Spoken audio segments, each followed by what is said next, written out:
Doki Doki Exit Music is a Doki Doki Literature Club fan mod that is not affiliated with Team Salvado. It was created by Lucy CN, Jacob Smallman, and Maluka Maker. It is designed to be played only after the official game has been completed and contains spoilers for the official game. Game files for Doki Doki Literature Club are required to play this mod and can be downloaded for free at the official website. By playing Doki Doki Exit Music, you agree that you have completed Doki Doki Literature Club and accept any spoilers contained within.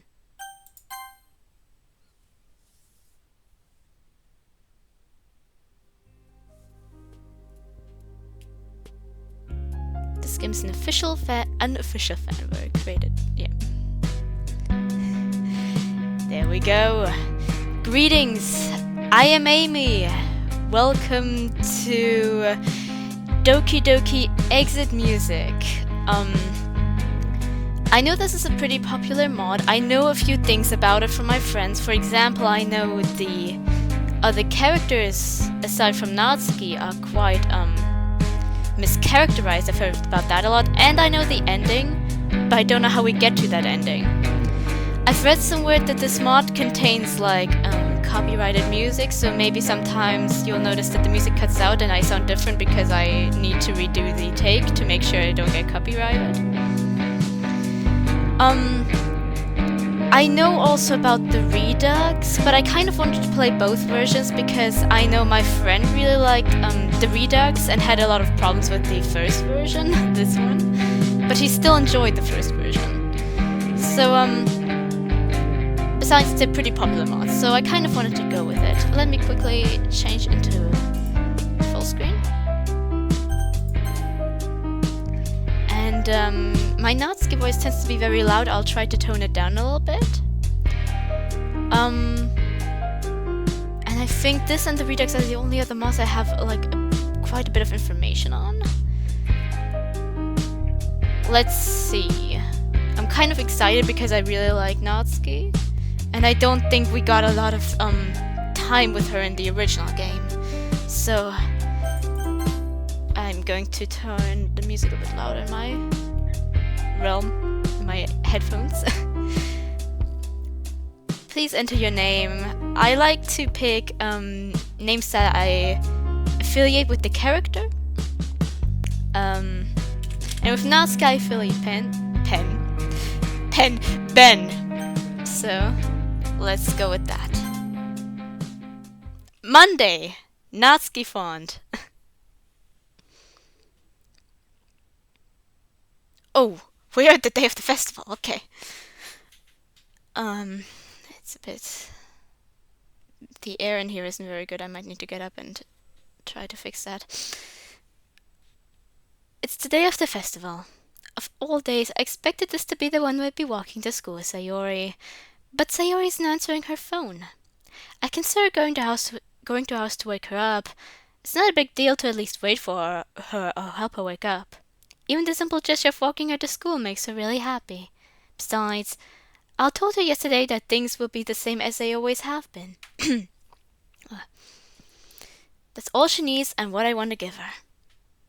The hell with it. I'll go get her. Oh, cool. Okay. Wait a second, I'm pulling my water bottles closer to me. I've got tea too. I grabbed the cupcakes Natsuki and I made yesterday and made my way to Sayori's. I like this introduction. I reach Sayori's house and knock on the door. Oh god. Wait, no, Sayori was alive. Right.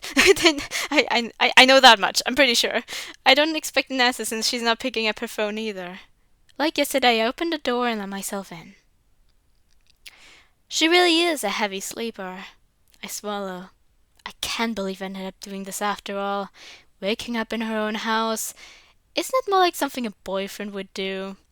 In any case, it just feels right. Outside Sayori's room, I knock on her door. Give me a second.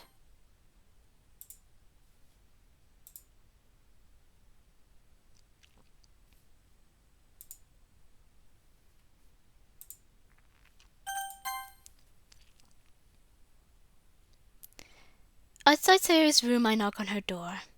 Sayori? Wake up, dummy. There's no response. I really didn't want to enter her room like this. Isn't it kind of a breach of privacy? But she really leaves me no choice. I gently open the door. Say, Ri? Ben? Sayori stands at the foot of her bed, a long rope in her hand. It's tied into a hangman's noose. In the shock of the moment, I release my grip on the cupcakes. What the fuck? It's not what it... The hell, it's not what it looks like! Like hell. I'm so sorry, Ben! I can't believe this. Sayori didn't do something like this. Jesus, Sayori. I should have known it was this bad. Sayori drops the noose to the floor. Sayori, why haven't you talked to anybody about this? I don't want to waste people's time. You're not wasting anybody's time. We all just want you to be happy, like you've made us.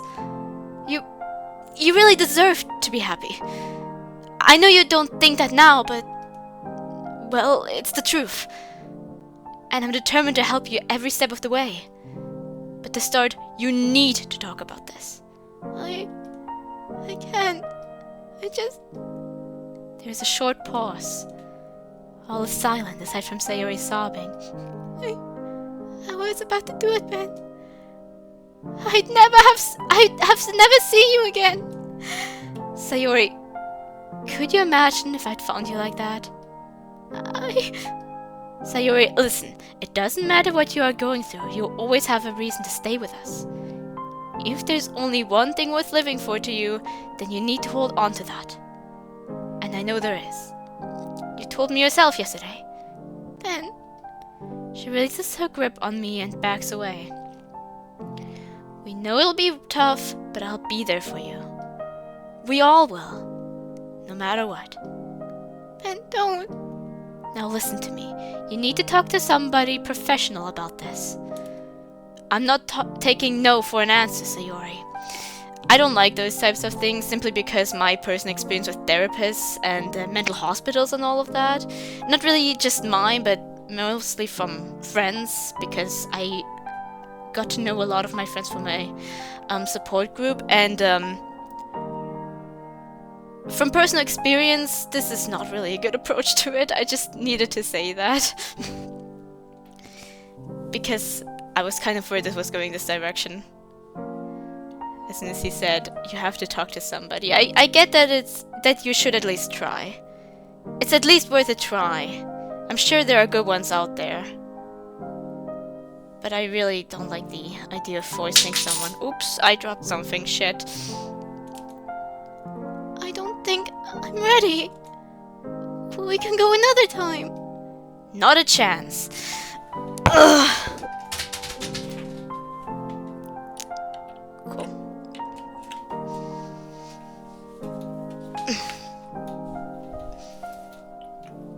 There you go.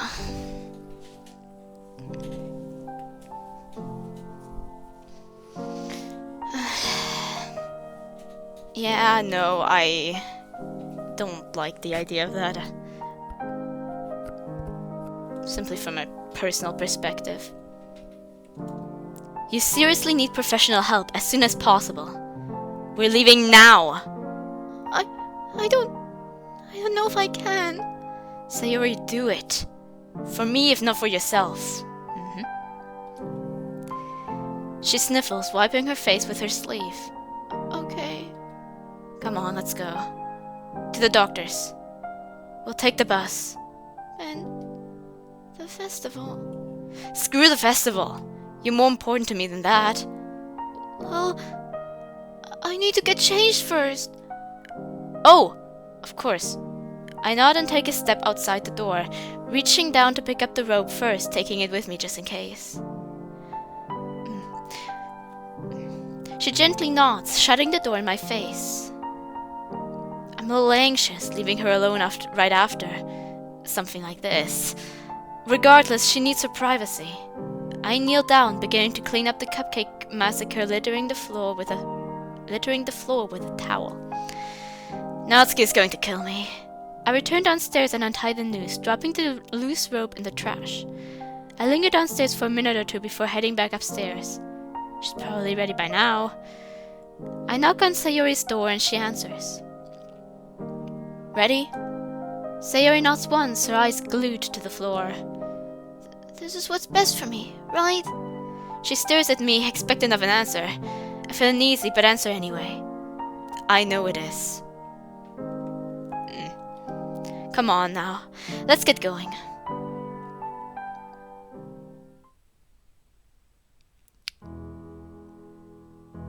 Nice background, I like the lighting. I'm sitting down in a waiting room outside of the doctor's office, patiently waiting for Sayori to return. I'm anxious. My phone buzzes quietly. I remember that today was supposed to be the day of the festival. The text is from Monica. Where are you? I have to reply. I'm busy. Really, Ben, please don't let... Wait a second, I need to think of my Monica voice. Really, Ben, please don't tell me you've got cold feet about the poems or something. It's a bit more serious than that. What's going on? I don't know if I can tell you right now. But it's serious, okay? You gotta believe me. Fine. Just hurry up and bring Sayori with you. I look up at the door. Through the small window I can see Sayori breaking down in her chair, her head resting on the doctor's desk. I feel terrible, knowing that I let her reach such a point due to my own negligence. You know what? I'm not a native speaker myself. I don't have any right to speak about grammar. Behind me, the door that leads from the entrance to my waiting room swings open, and a couple of nurses walk by. But my phone buzzes again in my hand, and I turn my attention back to it. It's just me and you here, damn it! Why, where's Natsuki? I don't know, please get here quick and bring Sayori, okay? It's a personal issue. I can't promise anything, but I'll try to get to the festival before it's over, okay? Okay. A couple of minutes of idle waiting pass before I get another message from her. Forget it. Everyone's already here and they're waiting. We have to cancel. I return the phone to my pocket, running my hands through my hair. Why now? I feel terrible for Sayori. The fact that she's in such pain right now, and how oblivious I was to all of it. But on the other hand, I also feel like I've put Monica and Yuri on the spot in front of all of our classmates. Monica and Yuri. That reminds me of something that Monica told me. Where is Natsuki? Suddenly, the door to the waiting room opens again and another nurse walks by. However, she's accompanied by somebody familiar.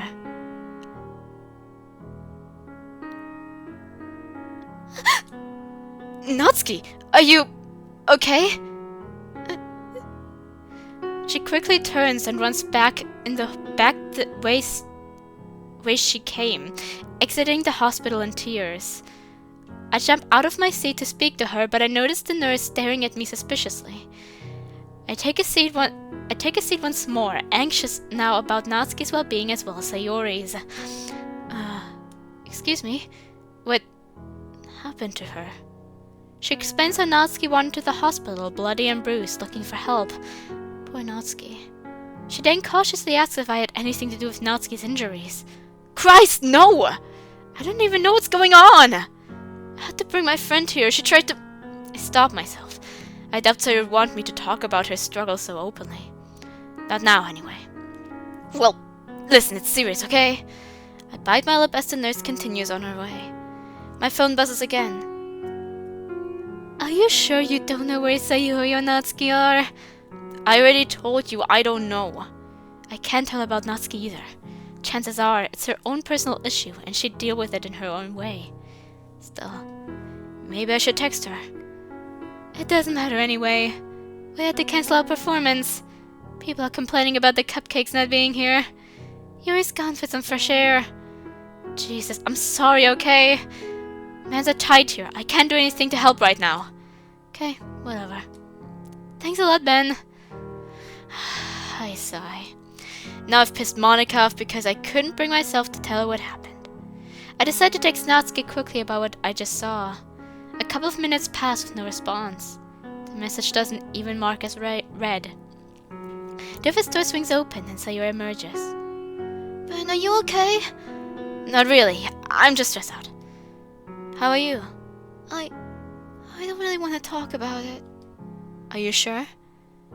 Because I'm here for you. I can just Ben, please. Can we just drop this? I just don't want to make a big deal out of it, especially in front of the other club members.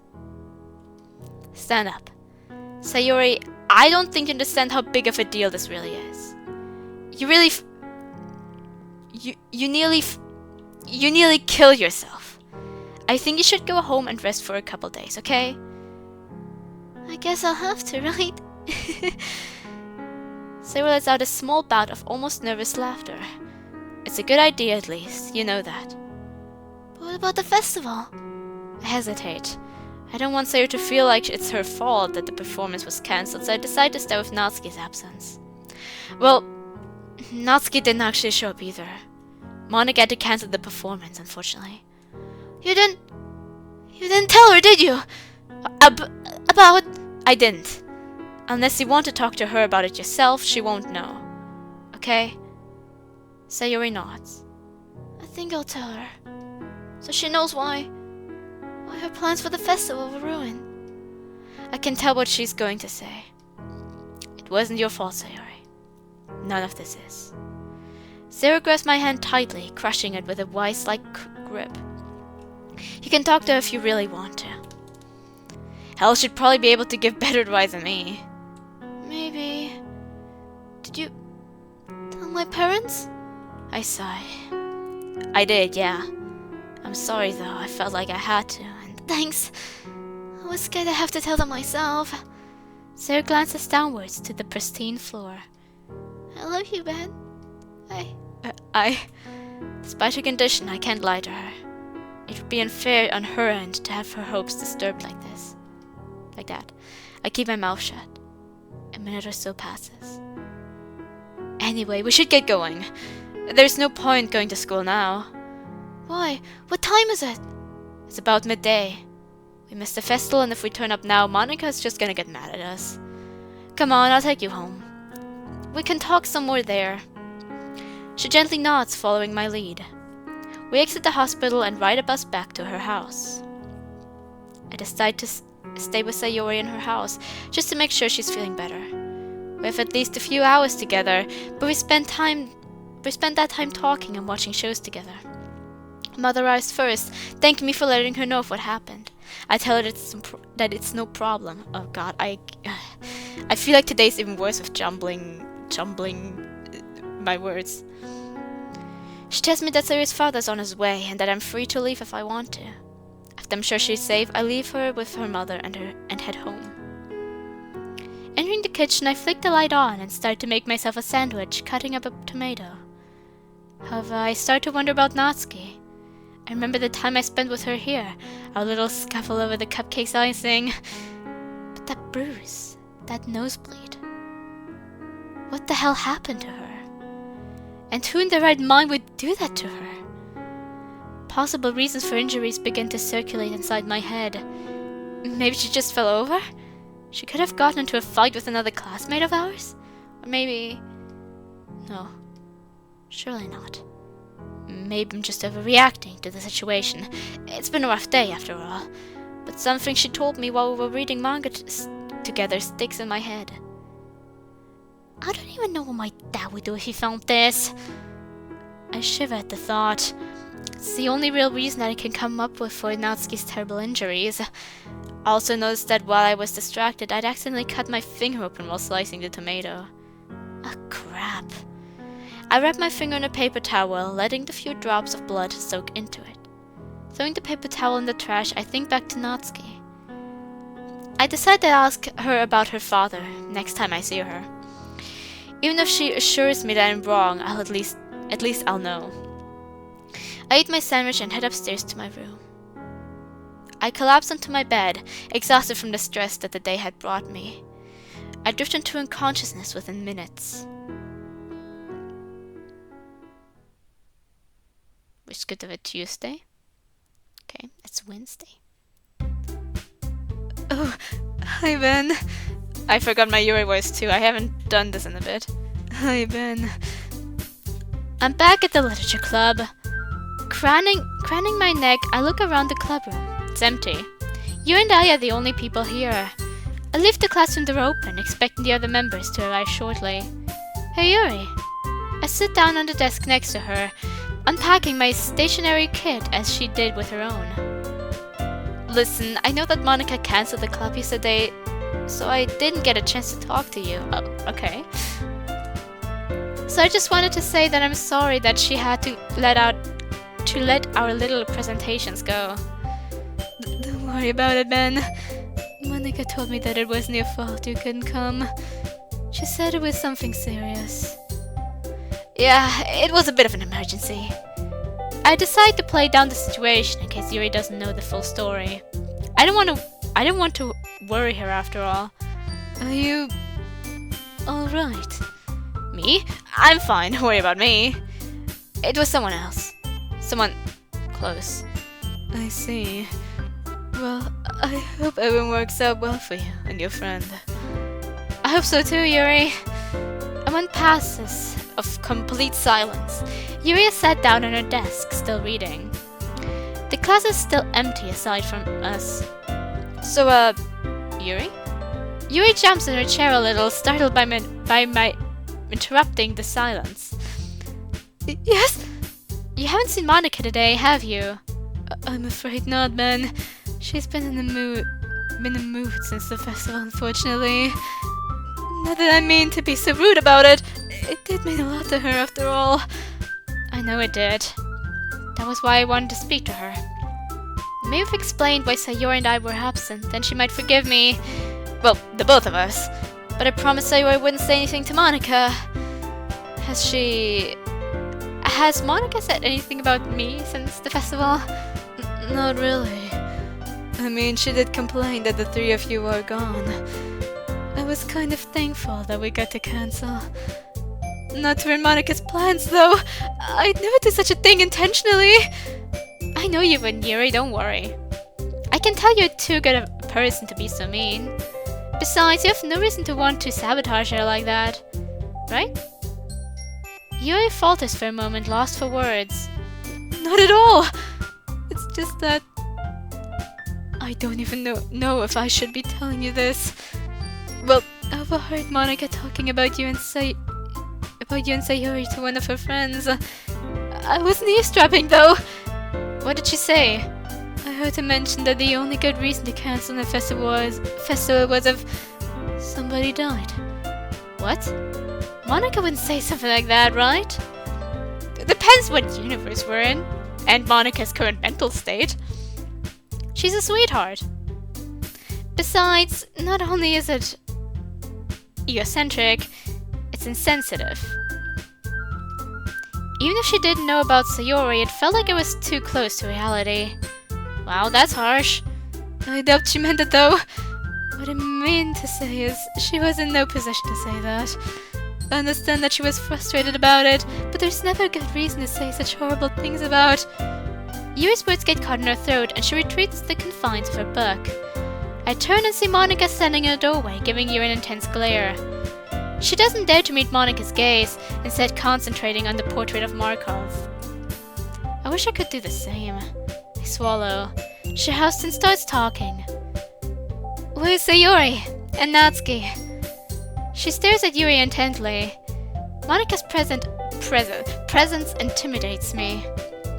I don't know, Monica. I haven't seen them. She gives me an acidic stare, her emerald eyes piercing my confident facade. Did Sayori tell her about the hospital? Are you sure? Yeah. Alright then, how about you were... How come you weren't at the festival, Ben? I had a family emergency. At this point, I'm practically lying to her face to keep Sayori's secret safe until she feels comfortable confiding in Monica. Then again, I've known Sayori for so long, she's pretty much a part of my chosen family at this point. She's like a sister to me.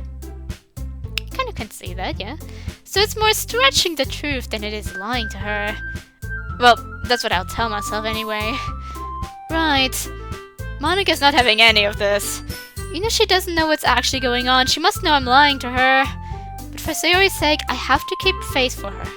I can't betray her trust. she finds out I told someone that private information. Monika's demeanor suddenly changes, and she looks at the two of us with a wry smile on her face. Okay, you two. Since we're the only ones here, I've decided that we're going to have to cancel today's meeting. Hopefully we won't have any more emergencies or absences tomorrow. The emphasis on those two words worry me due to how aggressively she spoke them. Hopefully there won't be any more emergencies or absences tomorrow. Oh god, I still can do it properly. That's all. You can leave now. Yuri looks up from her book guiltily and packs up, silently dropping the portrait of Markov on her stationary kit into her bag. And her stationary kit. She scurries out of the classroom without a word. Monika turns her attention to me, expecting me to pack up. I nod and pick up my bag, exiting into the hallway without another word. That's an interesting music choice. Walking through the school's dormant hallways, I reach the door to the courtyard but stop, placing my head in my palm. I forgot my own stationery. I am an idiot. I return to the clubroom hastily to find my leather pencil case opened. As I swipe it into my bag, I realize my pen is missing. Ooh, wait a second. Okay. A quick glance around and I conclude that I must have lost it earlier. Returning to the courtyard, I notice Yuri. She's moving hurriedly, clutching her bag tightly against her chest and wiping her face with her sleeve. Yuri? She doesn't notice me at first, so I jog to catch up to her. Yuri, what's going on? Oh, it's nothing. Really? Yeah, I'm alright, really. I don't believe her. My eyes meet Yuri's for a brief moment before she looks away. I can tell something terrible happened in the few minutes we were separated, but what could have brought her to this state?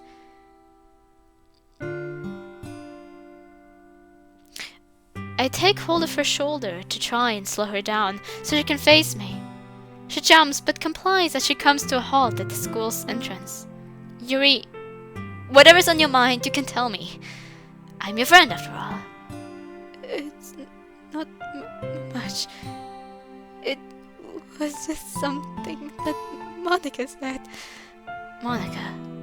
What could she have said? Well, if you don't mind my asking, what did she say? I don't really feel comfortable talking about it. If you're okay with that. Monika must have said something really hurtful. It's fine, really. I understand. Well, if you're sure about that. You're always welcome to talk to me, though. I guess it'd be nice if you walked with me. Maybe we can talk on the way. Sayuri isn't here and I've got some time to go. Besides, I feel like I can't refuse. Not when she's so emotional. Yeah, okay. I'm sure that'd be nice. Following Yuri, I take the opposite turn from my usual walk home. What is this background? I've seen it in the Rainclouds mod too. Is it like a popular background that you can just use? Soon enough, I find myself in a part of town that I rarely visit. The walk between us is mostly silent. Yuri occasionally sniffles, wiping at her face. What the hell did Monika say to her? I decide to make some light conversation. Something about writing might be nice. She does take a comfort in talking about subjects she's passionate about after all. So then, how do you like writing poems? She must have read my mind. Well, I usually like to listen to music while I write. It's just like, even if it's just quiet, playing softly in the background. You know what I mean? Really? Most of the time, I just feel like I can only write in silence. It leaves me at one with my mind and lets me express my inner thoughts. Though sometimes I do like listening to a soft piano track. Don't the lyrics alter the way you write? Well, yeah, but I guess that's what I'm looking for, most of the time anyway. I like for the mood of the music to affect the way I write, really. Unless it's something I'm especially passionate about, then I can write in just about any condition. That actually sounds like an effective technique. I'll be sure to try it out. At this point, Yuri seems to have perked up, her eyes dried. I decide to continue the conversation as I still don't know how much longer it'll take to reach her house. I notice that Yuri likes to hum a little tune to herself while she writes. I wonder what Natsuki does. Natsuki. I've been trying to contact her since I saw her in the hospital, but she hasn't responded to my messages. She hasn't showed up for school at all this week either. God, what could have happened? Was it really her father? I don't want to believe it, but the pieces fit together. Her absence, her inability to contact anybody, what she said about him, but most of all, the bruises. I bite my lip as I feel my breathing growing heavy and my blood reaching a boiling point. If I find out he laid a finger on her, I'll... So I'll be honest, I don't disrespect her or anything. Yuri's words derail my train of thought. Natsuki's poems are just a little too simple for my liking. Sounds accurate. I suppose they lack a certain edge. Oh god. I spaced out. Again. Yeah. Speaking of Natsuki, however, I think we just passed her house then. What? Wait, which one? Yuri looks at me, a little surprised by my urgency. Regardless, she points out the house to me. It's that house, if I recall correctly. Right, thanks for that. Why do you need to know? I don't really want to worry Yuri about Natsuki. Well, I guess I wanted to. That's probably. Right. The rest of the journey is made in silence. I worry that Yuri got the wrong impression, but there is not much I can do. Eventually, we arrive, signaling her wave goodbye. You know, Ben, you're quite different when no one's around. When it's just the two of us. Yuri falls silent for a moment, lost in thought. Listen, I'd love to stay and talk. I really would, but Oh, it's fine. I get it. You have places to be. Her head darts towards the direction of Natsuki's house for a moment. It's fine, I've got some writing to do anyway. She turns and starts to walk to the door. No, please don't get the wrong idea, Yuri. I'm not really... It's fine, Ben. I can take a hint. I'll see you tomorrow. Before I can finish my explanation, she's already entered her house. I feel terrible knowing that Yuri probably blames herself for my rejection. Blames herself. Did I say myself? I don't know. But I leave quickly regardless. As I turn the corner and approach Natsuki's house, my attention is directed upwards. On the second-floor balcony, a large, heavily built man leans against the railing, smoking a cigarette.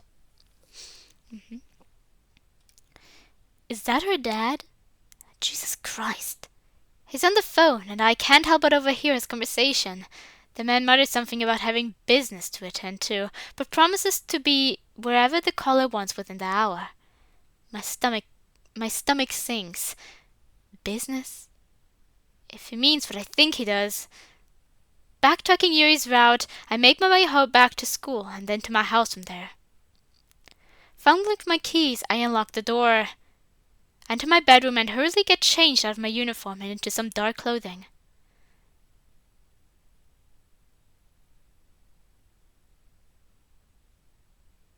Ooh. Okay. A short jog brings me back to her house, and I take a seat within a bus stop on the street opposite her, staking out her father. Sorry.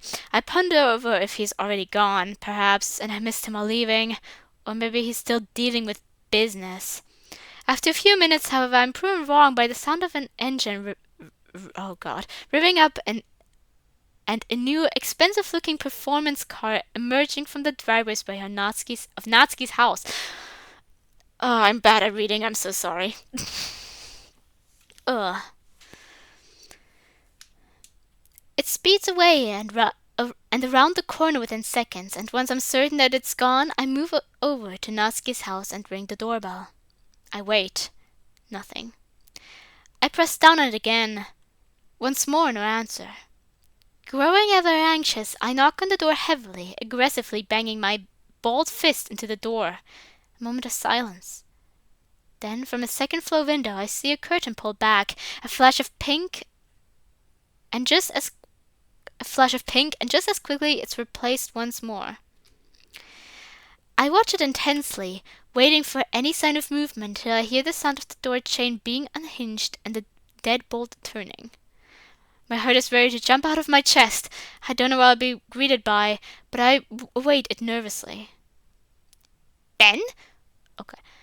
What are you doing here? It's Natsuki. Thank God. Natsuki, are you alright? What happened to your bruises? What bruises, Ben? I don't know what you're talking about. She's playing dumb, even though I saw her. What could have happened to her for her to be so devoted to keeping it a secret? Before I can reply, she grabs me by my collar of my shirt and yanks me into her foyer. Hey, okay. Hey, how do you... where I live? Now's not the time for that. Has she been drinking? Better question is, where have you been? I haven't been feeling very good the past few days. No need to be so mean about it. Does she expect me to believe that after what I saw? Natsuki, I know something's wrong. I saw her at the hospital, remember? Oh, that? She giggles. That was nothing. Don't worry about that, okay? There's much worse to be worried about. What do you mean? Come with me. I could do with another glass anyway. She grips my arm loosely and tries to move me along with her through her house. As she moves, she begins erratically wobbling as though she's having trouble walking. Jolts tighter into my arm for support. She stumbles and nearly trips. I catch her, wrapping my arm around her chest and pulling her upright. Things. That's not like her. Normally if I grabbed her for whatever reason, she'd freak out and call me gross or something of that sort. But here, she didn't even flinch or say anything about it. Something feels off. I release my grip on her reluctantly, as she's still staggering her way along. I assist in moving her, and up the stairs, making sure she doesn't fall and knock us both back onto the steps.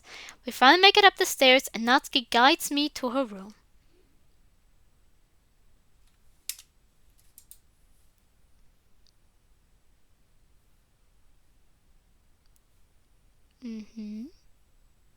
Little light over here. Little bunny rabbit. Oh, I think there's like a duck here too.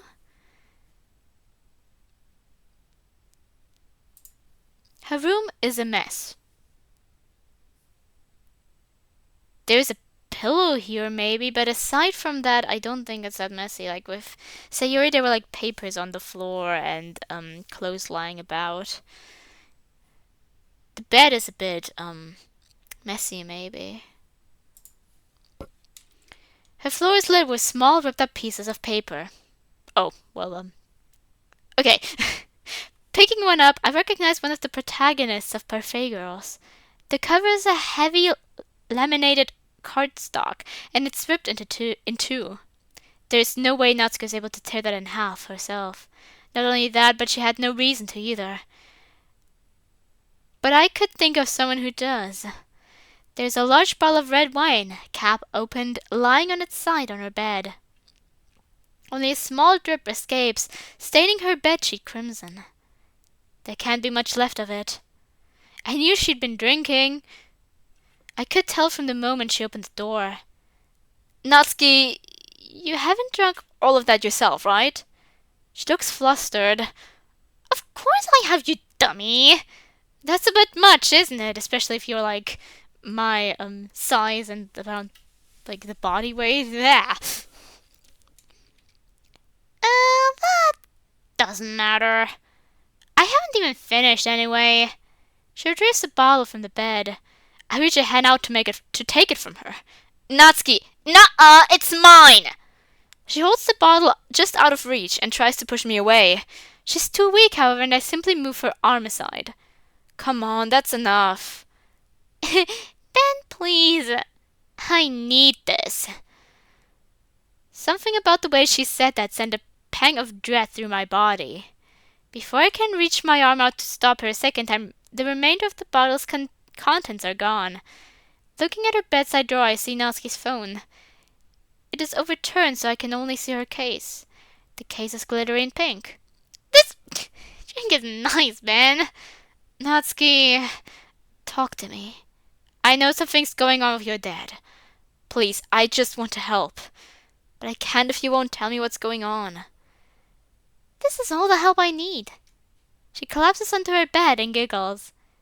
I haven't felt this happy in so long. I grow only more uneasy after hearing that. If this is the length she has to go to in order to escape her demon, just how bad is the demon she's trying to escape from? As Natsuki begins to snore, her grip on the wine bottle falters and it rolls off the bed onto the floor. To my surprise, it doesn't shatter. Instead, it rolls under her bed. Shaking my head, I bend down to pick up the bottle that rolled under her bed. Reach my hand underneath the bed, I can feel the wine bottle and something else. What the? I pull both from beneath the bed. Placing the wine bottle on her bedside drawer next to Natsuki's phone, I take a look at what I recovered. It's a white container and made of plastic. Wait, this isn't right. This is a bottle of pills. Looking for a description, I inhale sharply as I realize that these are ibuprofen tablets. I turn to look at Natsuki, fast asleep, as I worry. Oh my fucking god. I desperately check the label on the back for a date of prescription. 2 days ago. She's trying to overdose. An icy sweat runs down my forehead as I begin to panic, running my hands through my hair. She stops snoring. I violently shake Natsuki's seemingly lifeless body. Please, Natsuki. Please wake up. I grab her hand. It's clammy and much cooler than it should be. I put my ear next to her mouth to check if she's breathing. Thankful she is, but it's faint. I take her by the shoulders and pull her into a sitting position. I crouch down next to her, supporting her. Natsuki. I contemplate calling an ambulance, but I'm worried that it'll draw too much attention to her house. The hell with it. I don't care what happens as long as she lives. I reach into my pocket and... Fuck! My phone isn't there! I reach up to her bedside table, gripping Natsuki's phone tightly. I bring it to my face and press the power button. The screen turns up, but from behind a shadow display. I try to make an emergency call, but the screen is unresponsive to my touch. Dropping the phone, I pull Natsuki in close to me, hoping, praying that she wakes up. I begin to sob, terrified for her life. But Natsuki begins to cough erratically. I'm simultaneously panicked and relieved. She opens her eyes and unsteadily rises to her feet with my assistance. Natsuki, please, tell me you're okay. She falls silent. Oh! Jesus! My nose is assaulted by the mixed scent of bile and wine as it splashes on the floor in front of me. I realize that she got some on my arm. It stings? Well, at least I would have gotten the deadly mixture out of her body. But she's still in trouble. Natsuki turns to me, half-conscious, pleading. Help me. She stumbles back, landing in a sitting position on her bed. I don't want to die. Look at me, okay? You won't. You hear me? I won't let you die.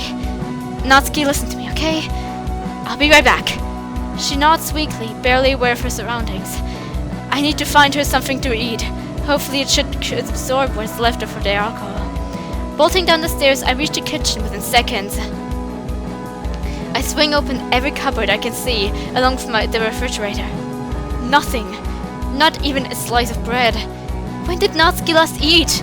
Exiting the kitchen, I look all around the house. Hurrying back to Natsuki, I check up on her. She's as pale as ever, but she's conscious at least. She quickly raises her head to look at me. Hey Natsuki! I need you to pay attention to me, okay? Just, whatever you do, don't go to sleep, okay? Please. She tries to mutter something, but it's unintelligible. I have no choice but to leave her again. I've searched everywhere in the house, besides her father's bedroom. As I approach the door, I notice that it's locked. I ram the door multiple times before the frame gives way. Whoa! I tumble over the floor, now littered with splinters. I rise to my feet and flick the light on. As I search the room for anything that could possibly aid Natsuki, something catches my eye. A few bags from various restaurants around town. I tear them open to find nothing but empty takeout containers. I return to Natsuki's room. We'll have to go, now. Okay. I help her to her feet, wrapping her arm around over my shoulder, holding her hand in place. She'll make it. I'll make sure of it. Where are we going? Somewhere safe. We make our way down the stairs. I keep Natsuki on her feet, though it is proving to be more difficult as she fades in and out of consciousness. Starvation, mix of alcohol and painkillers, it's clearly taken a toll on her, but she isn't dead. We make it to the front door. With time feeling like a lost luxury, I shut it behind us, moving to the porch. I can feel Natsuki's tears soak through my shirt. We reach the gate and I set her down while I open it. I scoop Natsuki off the glass and close the gate behind us. Holding Natsuki close, I move as fast as I can down the street. As I approach the glow of the street lights, I begin to feel relieved. I lose my grip on Natsuki. Can you walk? Yes. I think. I set her down for a moment. Her knees buckle. Again, I wrap her arm around me, and mine around her. Let's go. Okay. I end up supporting her the entire way through town. There's nobody around to call me out for looking suspicious. I'm almost glad she has such a small figure. It certainly makes it so much easier too. That's why she's so small. Her father has been leaving her malnourished and living on fast food. Jesus Christ. Finally, I recognize the familiar view of my house. I set Natsuki down on my front step. I fumbled with my keys for a moment, finally able to unlock the door. I help Natsuki through. She's safe, for my father at least. I bring her to the kitchen and sit her down on one of the chairs. Ben, why did you help me? How did you know where I... Don't worry about that all that now. Let's just get you settled in for the night.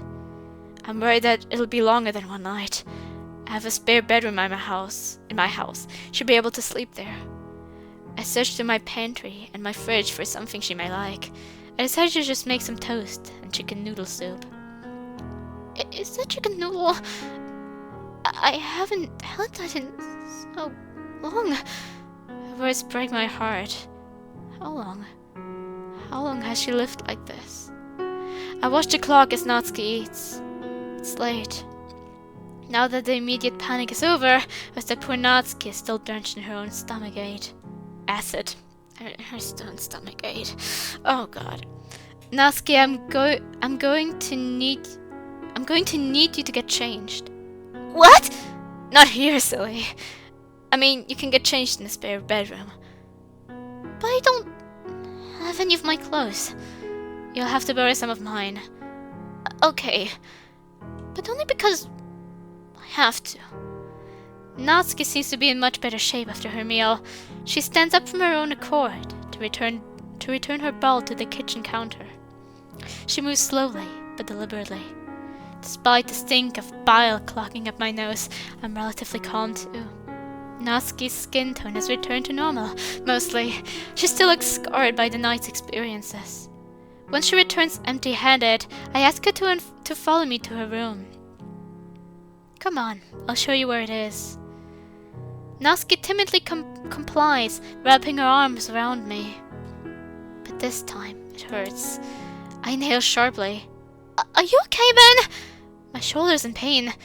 The adrenaline of the situation has settled. Maybe barging around that door was a bad idea.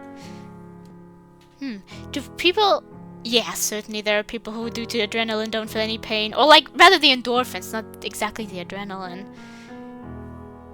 Because, from... Oh god, I'm talking about present experiences again. It doesn't happen for me and my friends really that much. Some of my friends even said the pain in the situation is definitely worse than the pain during recovery, which a lot of other people say is the opposite for them. So sometimes it's a bit confusing. I'm sorry. I just thought about that again. I talked about it recently. Right. Okay, never mind. Oh, right about the scene. You know what? I'm going to wait until we switch days. I'm still a bit also adrenaline filled. Not only because of the pain, but the damage it caused too. When Natsuki's dead returns to the house. Yeah, I'm alright. Don't worry about me. Let's get you cleaned up.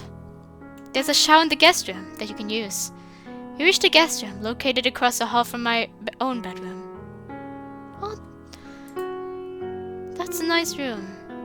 I like it. I don't know if the art is like made specifically for the mod, but whomever drew it, it's a very nice room. And very nice drawn. I don't know if I would exactly have a room like that, really. I motion towards the edge of the bed. Here, sit down for just a minute. I'll be back with something comfy for you. She sits down. I rush into my bedroom, picking out one of my grey tops and a pair of jeans. Who knew art? When I bring them back to her room, she's struggling to take off her socks. I place her fresh clothes on the bed and kneel down to help her take them off. She opens her mouth like she wants to say something, but reluctantly lets me help. Natsuki has been through too much today. She has next to no strength left. Thanks, Ben. I can take it from here. Are you sure? I really don't. All the blood in my body rushes to my face. She's going to have a shower. Was I about to indirectly tell her I wanted to help? Never mind, it's fine. You take your time. I decide that now isn't the best time to question Natsuki about her family. Instead, she just needs a soothing shower and some sleep. Maybe that will take her mind off tonight's events. Maybe if only for a few moments. She probably doesn't get to shower a lot at home. In like this setting that's created in this mod. Those few moments would do her a lot of good. As I stand to leave the room, Natsuki grabs my wrist gently. Ben, wait. I wanted to thank you again. Don't mention it, okay? I'm just glad I got there in time. Natsuki stares into my eyes. Me too. How did you know where I was? I walked home with Yuri. She was having a bad day, so I went with her. She pointed out your place, and ever since I saw you at the hospital, you haven't left my mind.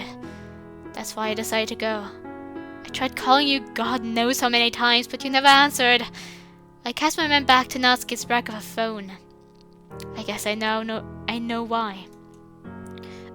I saw every one of your calls. I couldn't answer because of the stupid screen. When all I wanted to do was hear your voice, I couldn't. I just wanted to go back to the club and sit with you under the window to read more together. Because when we do, it's the only time I really feel safe. Well, not anymore. Of course. A parfait girl's manga was torn apart. She looks down at the ground dejectedly. I leave Natsuki to shower. After getting changed myself, I sit on the edge of my bed, gripping the volume of parfait girls that I had bought for myself in the weekend. Didn't she keep her... She keeps her manga in Act 1 in the club room too. Probably not because her father would rip it apart, because in Act 1 her father isn't this bad. But I think I'll go into it at the end of the mod. But I can see where it'd be a setting, an idea to make this a plot for a mod. There you go, that's what I wanted to say. But she keeps her parfait girls in the club room anyway, because she was afraid of something of her father. In this case, she definitely would want to keep it in the club room. Yeah, he bought parfait girls. The water stops running and I hear the in-suit's door being opened and closed. I wait a few moments before knocking on her door. Natsuki, I have something else for you. Oh, Ben? Let's see. Wow, they made her really thin. I feel like this is a bit, very unproportionate. But you know what? I like the idea of, like, it looks a bit, like, too big for her. Because it's DMC's, shirt. I feel like it would probably be even bigger, but you can tell that it's too big for her. Oh, they choose, like, Natsuki Sayori's, jeans for this down here.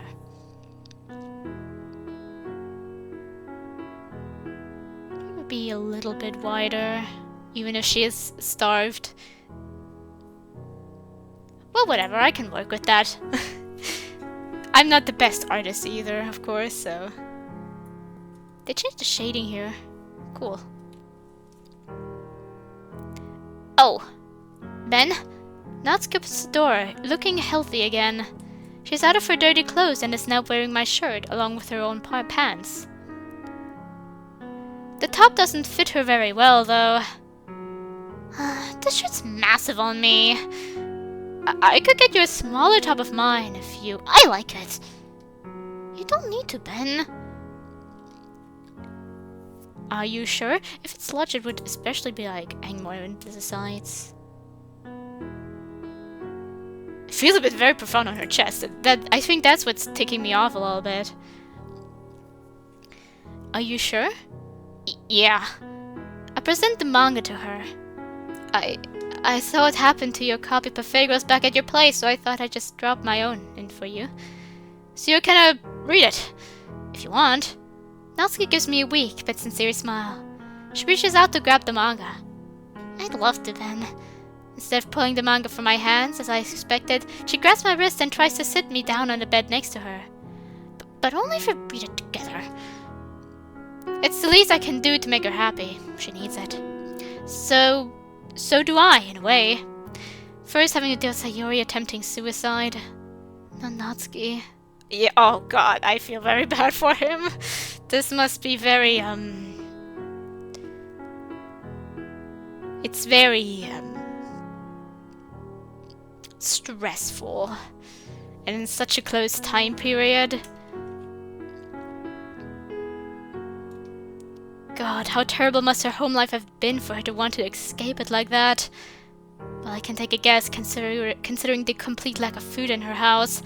And her face when I saw her in the hospital. Christ. Hey Ben. What? You just kinda stood there for a second, spacing out. God, you listen to Sayori sometimes, you know? Oh, that's... Hey! I'm sorry, okay? It's fine, I was only teasing Tommy. I knew that I shouldn't blame her. She doesn't know about Sayori's condition. And as far as I know, she hasn't seen her at the hospital. Regardless, that hurt me more than it should have. Yeah. It's understandable that you were still hurt by that. I probably would have been too. I moved the duvet... Oh god, the words, oh no. I moved the duvet to the side and sit down next to Natsuki. She pulls the covers over the two of us, so we're sitting up with it draped over our laps. We decide to just start the volume over again. Ben, you're so warm. Natsuki inches closer to me. We're now shoulder to shoulder. Natsuki, can you see it okay? Not really. I inch myself down into a lying position. Natsuki joins me. Oh. Much better. Does it work? Yeah, you know what? I'm going to save here. I guess they lacked a few, I like the shirt here. I guess they liked a few artists, so they mainly did, like, editing. Like, they took Natsuki's head from the reading scene. It feels a bit, the style is a bit different. So it feels a little bit strange. You know what? I'm going to tilt my head like that, because when I somewhat lie down too, it starts to look more natural again. Let's just relax and read manga. Much better. My left arm is awkwardly dormant between us. I slide it under the pillow and around her. There we go. We continue to read. Jesus, getting sleepy. Before I know it, she's fast asleep. Natsuki? Good use of the word. Good use of the sprite, I mean. I lay there motionless. I dreamed of this moment ever since I really got to know Natsuki. I hate that it had to come due to her circumstances at home, but regardless, I put my fingers through her silky pink hair. I brush her bangs to the side. She looks so peaceful in her sleep.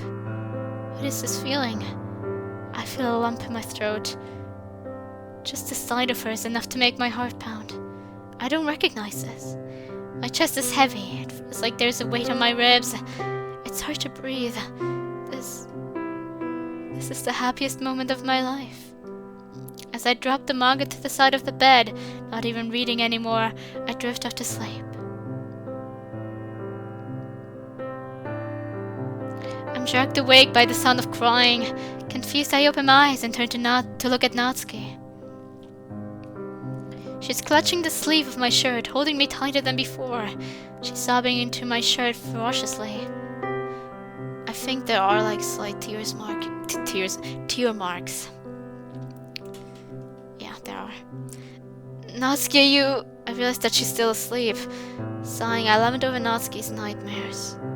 I'm almost certain they're related to her family, but I give her a nudge to wake her up. As she seemingly begins to stir, I try to calm her. Natsuki, it's just a dream. You're okay. You're safe. Natsuki opens her eyes, and I can see the tears really. Then, that was more than a dream.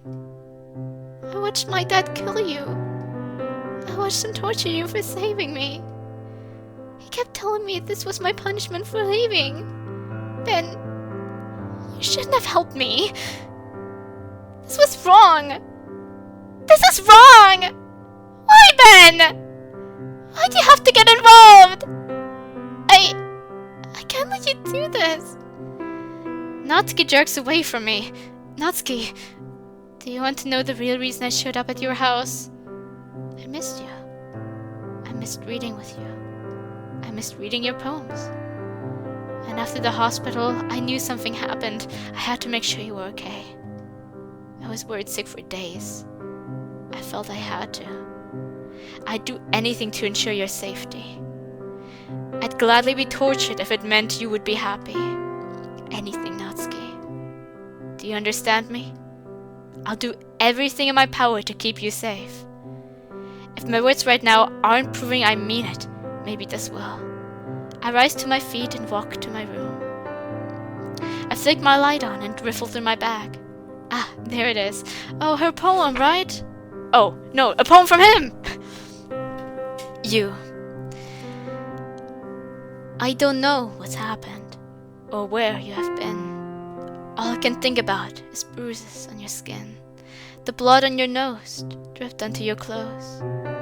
The sight that broke my mind. For that moment, I was frozen in time. I saw you, broken, abused. I knew from there on, I would save you. Day turned to night, you on my mind. I've been sick with worry. If I'm going to do something, I need to hurry. Text after text, call after call. The girl I cared about most is the one I couldn't save it after all.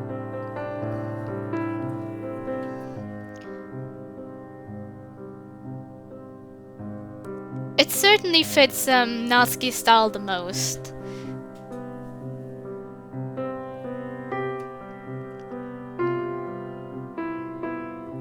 So I can see the simplicity that would match Natsuki.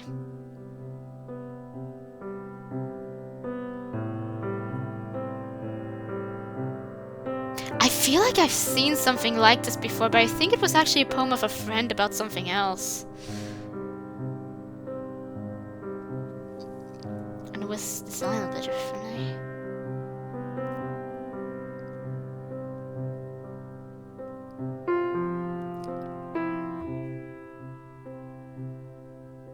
Reading it like this, I feel like it feels a bit off. Something feels off to me. I don't know if it is the bin skin, nose closed. This doesn't match. I'm trying to see on unite mind. Very hurry most after all. I'm trying to find out why some things rhyme and why some things don't, but I don't want to sit here like trying to examine it for hours.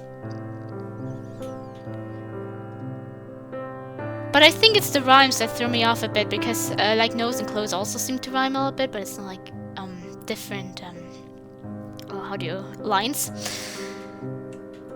Interesting. But I'm pretty sure if I was in a bad situation and someone handed me a poem, no matter how bad it was, expressing this isn't even a bad poem, but like no matter how off it would feel a little bit from like rhyme-wise or something, if I was having a bad day and someone tried to give me a poem like this and it's clear that they really mean it, it would make me, I don't know if it would make me exactly happy, but it would be a positive feeling there. So, let's show this to Natsuki. I return to the bed. Natsuki turns to face me.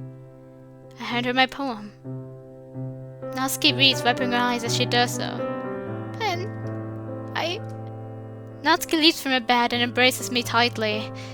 I return the gesture, wrapping my arms around her. We stay together for a while, her tears soaking through my shirt once again. After a few minutes, Natsuki eases her grip. I do as well, resting my hand on her waist, hers hanging from my neck.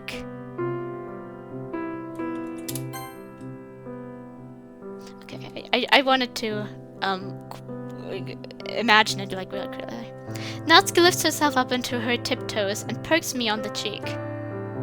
I want to go back to sleep, but I want you to stay with me. I nod wordlessly, and Natsuki gently escorts me to the bed.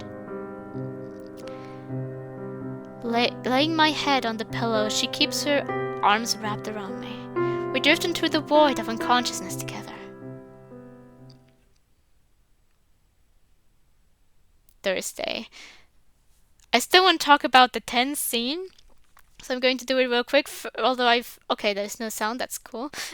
That's good. First and foremost, I really like this scene. I feel like a few things were paced a bit weirdly, but maybe that's just for my taste, because I have like personal preferences when it comes to pacing, so I think it was just my personal preference there that was a little bit like she sleeps and then she's awake and then she's crying again. But I do feel it makes sense for someone in a situation like this where they're in like emotional distress to like wake up again, and then if they had a dream like that too. Talk about it. In a tenseful scene, it felt due to we don't know the extent of Natsuki's father's abuse in the main game, so I needed to get a little bit into that at first. But generally, the tenseful scene did evoke the emotions it wanted to evoke. Awake. Oh god, my language. For the tenseful scene, I first need to get into like the state of mind of what Natsuki's father is doing to her, because like in the main game in Act 1 it isn't that bad, and in Act 2 we aren't fully aware of the extent, but this is kind of like Act 1 mixed with Act 2, so I need to first get into it a little bit. And but I felt like the tense scene was really good. There you go. That's what I wanted to say. I felt like it was it made me feel tense. I know the ending, so I knew it wasn't going to go completely bad already there. Or at least I hoped it didn't go like very bad already there. But it did make me feel very tense, and I felt bad every time I kept reading something wrong. And what I really liked was like her sprite, because it was somewhat like closed eyes, like very tired closed eyes, and sometimes it would be like gently opened, and that made me feel like really that awakened a sense of dread in me for some reason. So, there you go.